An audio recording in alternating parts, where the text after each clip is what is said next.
I've been closely also absorbing every word from interviews given by India's Chief of the Defence Staff General Anil Chauhan abroad last week.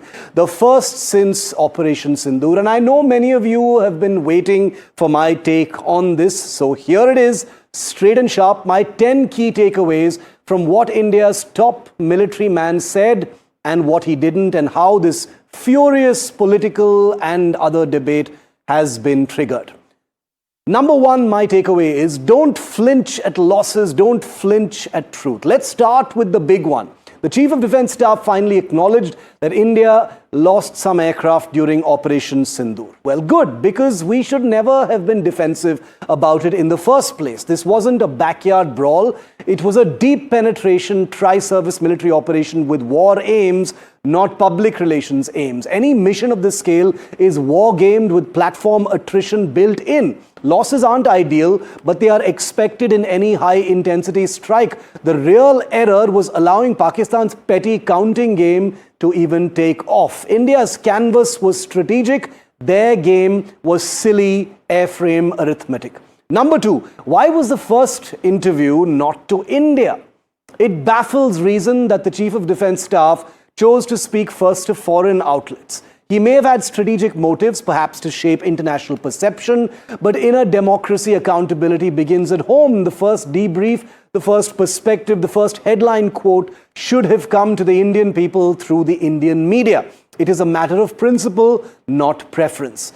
Number three, the phrase tactical mistakes, a line that perhaps didn't need saying. The Chief of Defence Staff saying we made tactical mistakes sounds unnecessarily self-deprecating. When you have neutralized over a dozen enemy airfields, destroyed terror infrastructure and forced a ceasefire on your terms, you don't need to lead with what didn't go perfectly your way. Tactical errors maybe, but was now the time to say it, that too before the strategic success was firmly established in the public domain.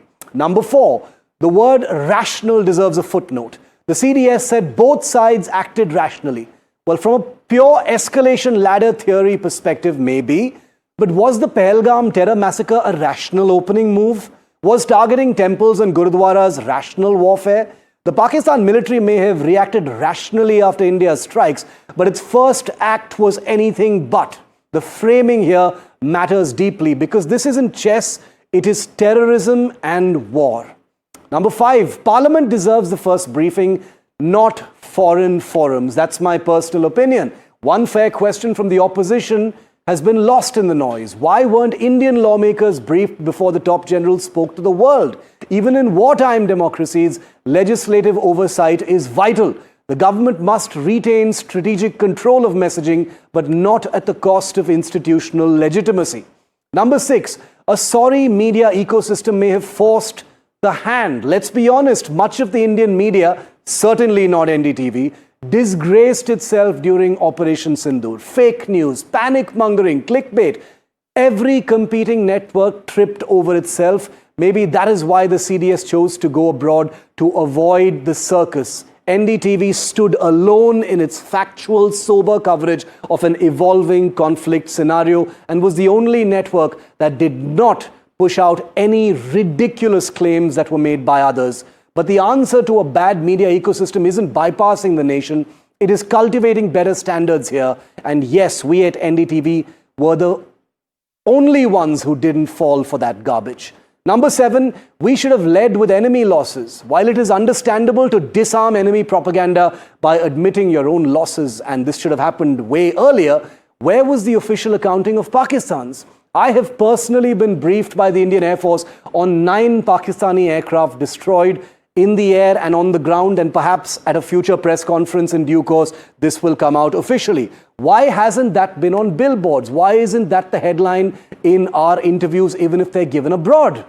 Number 8, still missing the Balakot lesson shaped the narrative. The single biggest takeaway from Balakot in 2019 was this: who tells the story wins the story. In Sindoor, India destroyed Chinese weapons, exposed Turkish operators, silenced HQ-9s and more. But again, we failed to make it the dominant international message because, let's face it, much of the world is not comfortable with India rising out of poverty and becoming a force to reckon with. The story told should have been India exposed the enemies of the free world. Instead, we ended up in some ways on the back foot, explaining ourselves even with so much evidence of the impact of Operation Sindoor. Number 9, why the clarifications? Why the confusion? After every major statement, including this CDS interview, come the inevitable, what he meant was explanations. This signals a deeper problem, fractured messaging, where your armed forces have spoken with thunder, missiles, airstrikes. Your leaders shouldn't be fumbling for words. We need clarity and cohesion, not corrections. And finally, number 10, has Pakistan won the narrative? It never will, but we're letting them try. Some say the CDS has handed Pakistan the narrative on a platter. I totally disagree. He is our Chief of Defence Staff. He knows what he's talking about. But I will say this, when you have cratered enemy runways, shut down airfields, exposed foreign actors, and turned terror camps into rubble, you own the story, but only if you choose to tell it. This is a battle of perception, and it is ours to lose. Bottom line, India fought an audacious, high-risk, high-payoff war. It deserves to speak about it with the same strategic clarity that it fought with.